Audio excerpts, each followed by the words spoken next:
Welcome to Day in the Life of an Online Coach in Dubai. Today I'm holding a live Mastermind Workshop event for 7-figure scaling systems. It's going to be 3 to 4 hours of practically breaking down people's businesses, fixing problems, because one of my big passions is actually helping other trainers to get to the next level, and that's sharing the 7 years of experience I've had, hardships, things that have gone wrong, and things got right. So we're going to go through the workshop this morning, and then I've got a very cool shiny thing to show this afternoon, and then we do an in-person workshop with a client this afternoon. This morning I've also already got up at 4:30 and trained. It's now 8:45, so we're going to go rip it upstairs. Hands up anyone what your biggest problem is with personally planning at the moment, like what you struggle with the most. Is it knowing what to do, when to do, how to do it, or is it just shit's not getting done? If we start with personal planning, I'd say the most important thing with that is actually planning the entire week ahead of like what you need to do. And in terms of the way I would do that, like I personally do it on a Sunday, and I'll sit down and I review 8 to 10 questions. And I actually will grab my phone and see if I can, it's on my iPad, but I think I have it saved on my phone. And these have like helped me a lot to have a lot of clarity, because one of the things I try to focus on doing is almost like, a lot of us, we have the answer inside of our head, but we just can't see it sometimes. Let's see if it's here, one sec. So I do this every Sunday morning. So the first question I ask is I rate the week 1 to 10. Try to avoid 7. 7 is like the, I don't really want to give an actual definitive, like 7 is like it's either 6 or it's an 8 or above or below. Second question, ask yourself, what is your biggest priority? What was your biggest priority last week? So what was the main thing you were focusing on? And like by the main thing, like what's really going to move the needle in the business? And we can go through some frameworks in terms of that. What was your biggest priority last week? Did you accomplish it? And if not, why not? And I can give some examples of this. So my last week was a 7 out of 10, which I don't know what the fuck I put that because I said not to do it. And then our priority was improving content lead gen. Did I accomplish it? And if not, why not? Got a lot more info on YouTube, improved some of the videos we made, so that was good. What did you learn last week? So I ended up taking some sales calls with one of our guys was away on holiday, and it was fucking pain in the ass. And I literally put, taking sales calls is the fastest way for us not to scale, spending 10 hours on sales calls. So like, why I'm to a lot of people, like, you need to get your time back. As soon as I did that, I was like, fuck me, like I'm tired, I can't focus because I'm spending so much time chasing myself around doing this stuff. Next question was, what was your biggest personal highlight last week? What was your biggest obstacle? What do you need to solve it? What was your biggest personal highlight last week? What 2 to 3 big priorities need to happen in this coming week? So for example, ours last week was something called Flip Training. It's Future Leaders in Training. It's like a leadership course I've done for our business for 6 weeks. Optimize our sales team with me doing some extra training and setting up someone to manage a sales team like with clear SOPs of their job roles so they know what good looks like. And then lastly, what do you need help with and who do you need to contact? So like, this is a really clear framework. If you do it on a Sunday morning, wake up, like head should be pretty clear. Just first thing I do is I look back at last week and I'm like, okay, what was the biggest priority? Did I actually do this? Start to answer the questions. And then a lot of the information here is then going to give you the things you actually need to focus on this week. So a lot of this is actually going to be you guys thinking about, okay, what's the biggest problem I have and how can I solve it, or who can solve it? Because if you have a problem within your business, we'll have someone who can help you. The other thing I would add into this, which is really important, is and it comes into meetings. So what I'll do on a Sunday is I'll look at the meeting. I have a lot of meetings generally on Monday and Tuesday. I'll look at the meetings for every single person I have, and I'll literally just go in notes and on like Apple Mac, and I'll be like, meet with Adam, like bullet point, need to talk about this, need to talk about this, need to talk about this. So I'm literally prepared for every meeting with just like bullet points of the things I need to go through, whether it's with team members, whether it's with customers, whether it's with whatever, like software companies, just so then everything is planned. So then I roll into Monday and I'm like, cool, I know what I have to say on all these meetings, all my tasks are prioritized, and then what I have to do is just turn up and execute. So like, that's really simple, but it's actually hard to do like consistently. And I'd say that's probably one of the biggest things you'll see that will give you less anxiety, less overwhelm. Yeah, that's already recording. You just point and shoot, and then just pull it off. Front to back or from back to front? Back. Back to front. No, front to back. Okay, ready?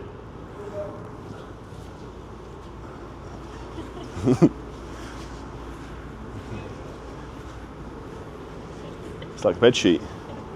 It's warm as well. It's cool. Looks bigger than I remember. Yeah.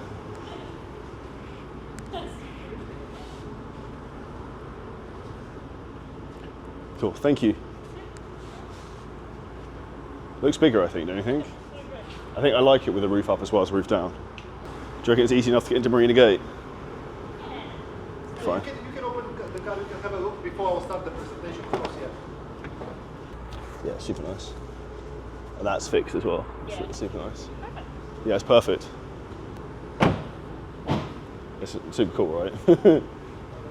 I feel the split lip from my smiling now. There you go. Thank you. You're welcome. Yeah. This car actually doesn't really mean anything to me. What it really means is a vote of confidence in myself that I'm okay to go and let myself have this thing. And the car as a materialistic item means nothing. And it's actually gonna be a massive pain in the arse in terms of like maintaining it and looking after it. But it's super fun, makes me smile, and also gives you a bit of pleasure and enjoyment every day. So this is, it's a bit like Miami Vice in fucking white and red, but it's pretty dope. And it is rapid. And you can see I actually lost the key temporarily earlier for a few hours because the key is bright red and then the whole car is red. And as I was rushing this morning, I couldn't find it. First world problem. This is a very much a first world problem. So we're gonna go for a rip in this.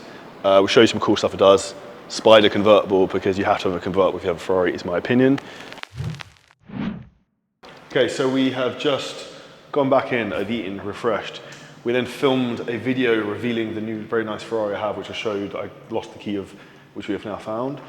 We're now going to sit down and do a masterclass working on a good friend of mine's business, Ben Mark. So Ben converted from having his business as a fitness photographer into now helping people scale and grow their businesses online, and also helping in terms of content. So this should be fun, because I really enjoy like brainstorming, like creative thinking, because like marketing is my thing. So this will be fun. I'm going to try and share some of it without them kicking off too much. Not really keen on what I'm doing with it, they just follow me because afterwards. But I'm just starting to think there's a whole load of people in there, like, even if I'm still going to have like some section of the account in general as a whole, like the engagement, all of that stuff's been like awful. Yeah, I wouldn't start a new account. So like one of the things I found, so I did a test on this week, my IG algorithm like reach has been poor. So I'm like, is it the account or is it the content? Post a fitness reel, got 400,000 views. Right. So it's like, it's the type of content for the niche, for like the audience who follow the account. So I would say that if you also think about it logically, fitness and fitness photography is a much broader niche than specifically helping people grow a business or like create content or something like that. So naturally you're going to get less traffic and traction anyway, I think. Yeah.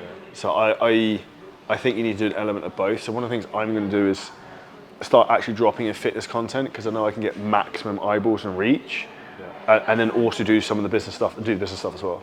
Just checking, because I think the only other angle that I can really lean into is more about the actual content creation, because obviously that's something that I did day in, but day out. I think that's where you should do that as much as you can, because for example, I wouldn't say I struggle to create content. I struggle with the creative aspect of create content, to the point where like Mike Reed, you remember, I've now brought Mike back to then be like, you're really bad at being organized, but you're really good in terms of like sick ideas. You go and fuck around and come up with really good ideas and we'll do them. But like, I don't have the bandwidth sometimes to be like, to do that. I think, I want to be like, do this, like, tell me what's like, I'm off. So I think if you could, I think pushing the, I don't know what his name is, it Simon Strong Booth or Simon Booth or something? Yeah, so that was my thought with it, is that I know how to generate content. I can make it easy myself. Leaning into more of that, because I think a lot of people then struggle, like you said, getting the personality, getting out. So like that was almost what I was thinking of making the course around, like the free, almost like the lead magnet side of things. But then you need to tie that with people making money. So that was where I need to word it craftedly, because obviously like yours is like content, conversations, calls, clients. So I'm thinking like, how do you framing that in a way that doesn't sound similar to yours, but it's more of the, it's almost like the creating the content. Like, speak, say, sell, I don't know, something like that. Something like, something along the lines of that. Something that's always stuck with me, because whenever I've tried to, on my page, whenever I've tried to like sell directly at people, it's never worked. When I don't sell, I make more sales. So it's almost like my thing's always been sell without selling. Well, yeah, if you give enough value, people will It's buy more from like you. brand and that side of things. So I'm kind of trying to lean into that a touch more because I think it just works because I just made you look good, which then got people attracted to you instead of it having to be like, oh, how we spoke or whatever. But I still think there's some element of like I'm able to take your message and put it into content. See what I mean? Have you ever thought about doing something? I know you don't want to do massive amounts of photography, but this could be a really good idea to be out. You could do packages with coaches where like, let me shoot your clients and shoot you, and let me help you market it. So I'll show you how to do the before and after photos, how to do the video testimonials. We'll get them edited for you. We'll create you like a marketing promotion around this. That's part of what I've done. So with the package now, when they sign up to me, it's 6 months, and then they come in and I go, right, okay, Charlie, at the moment you're struggling to get clients in. You know that you've got the passion and everything there, but it's how it's coming across. So let's put a brand around you. So let's take your story of like, oh, okay, you're in real estate. Okay, well, let's market around that, let's build the story out, build you a brand that then makes sense with it, and then you come and shoot your content with me. So I'll do a morning with you. I like that. I can do like the podcast set, we can shoot in my gym, we can do that. So they literally get it all of it So done. like what I would do in that is like story highlights, the pin post at the top, my story, who I am, how to position yourself. You can always make it as like a coach branding launch pack or something. Yeah. Okay, so this is good. So, you know, earlier I talked about like top of funnel videos that are viral, that are very short. Here's the best 5 templated viral videos you can make with just B-roll. Yeah. And like plug and play system, fill in like the gaps of copy. Because even like one of the best lead magnets I've ever done was I literally went to my Instagram, got the highest performing 15 reels. I was like, who wants a copy of my highest performing 15 ever viral reels you can copy? Like DM me viral and I'll send it to you. Like if you could make something where it's just like, I'll give you an example. So like I actually just retried one the other day. Like this type of shit. Like anyone can fucking copy that and just change it around a little bit. But it's like a 3-second clip, got text over the front of it. Yeah. And like me buying this Ferrari, I'm gonna do something very similar in terms of I have a clip, not obviously like the gym thing. I got a clip which is me taking the thing off of it. Yeah. And it's like, it's basically like you only have 4,000 hours to live, this many weeks, this many days, like make sure you make the most of life or something like that. Yeah. Where it's like text on it and it's motivational. Yeah, makes sense. Okay, so we've just been ripping it, making some content with Ben on Dubai Marina. We just went through and worked out a unique mechanism for Ben's business, which I think was quite cool. Yeah, it's good. Obviously, I'm a business coach. I'm helping people build a brand, but when you're building your own thing, you need someone else's ideas and vision with it, because I know what I want to do. And it's very easy, you get stuck in this mindset of like, I know what it is, but I can't quite get it clear. So bouncing off of someone else who's been there, tried and tested a few things, they just cut through the noise. So, and obviously like we've known each other for years, it was easy to then, you know me quite well, to see what I'm actually good at and what I can operate and how I can get the best out of me. And I think that's what a lot of people don't have, is they don't have that someone to be able to lean upon. So this is why you come and do this type of stuff, to be around it and actually learn from someone who's done it and been there before. So like generally, like you've got one opportunity to live, you've got one opportunity to do something incredible. Like I was sat up there earlier, I messaged my wife saying like, we've got so much more to do, like, and give, like, and have. What's the point in holding back on all this stuff? You know, if you're sitting there thinking, oh, I'm not moving forward, I'm frustrated, use that.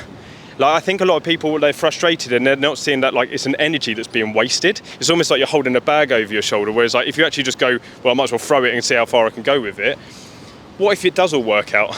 You know, like you took a risk, you went, fuck it, like I'm not happy being in Surrey, I don't want to be here anymore. You think years ago when we were doing your range shoot, we wouldn't have thought, oh, we're here just doing an interview because this is work now. So I think, you know, you're sitting there and we both got out of our bubble. We both saw what we were in and thought there's better out there. If you're feeling frustrated, use that as an opportunity to go and see what's out there in the world. And also, if it goes wrong and it doesn't work out, what have you lost? I tell a true story. I was at an event last week, and I think I might say this in another YouTube video, is that someone asked me, he's like, what would you do if you're in the same position in life in 5 years' time? What would that be like? And I said, a living hell. And my life at the moment is probably the most people's dream, because I want to progress so much. I want to keep improving. And that's by having a growth mindset, which is why you keep improving, I keep improving. And if you're watching this, you should keep improving. If you enjoy the video, smash the like button. If you want help in scaling your own business, there's also a link below so you can find out more information. Subscribe to the channel and see you next video very soon. Keep using this guy, he knows what he's talking about. Thank you.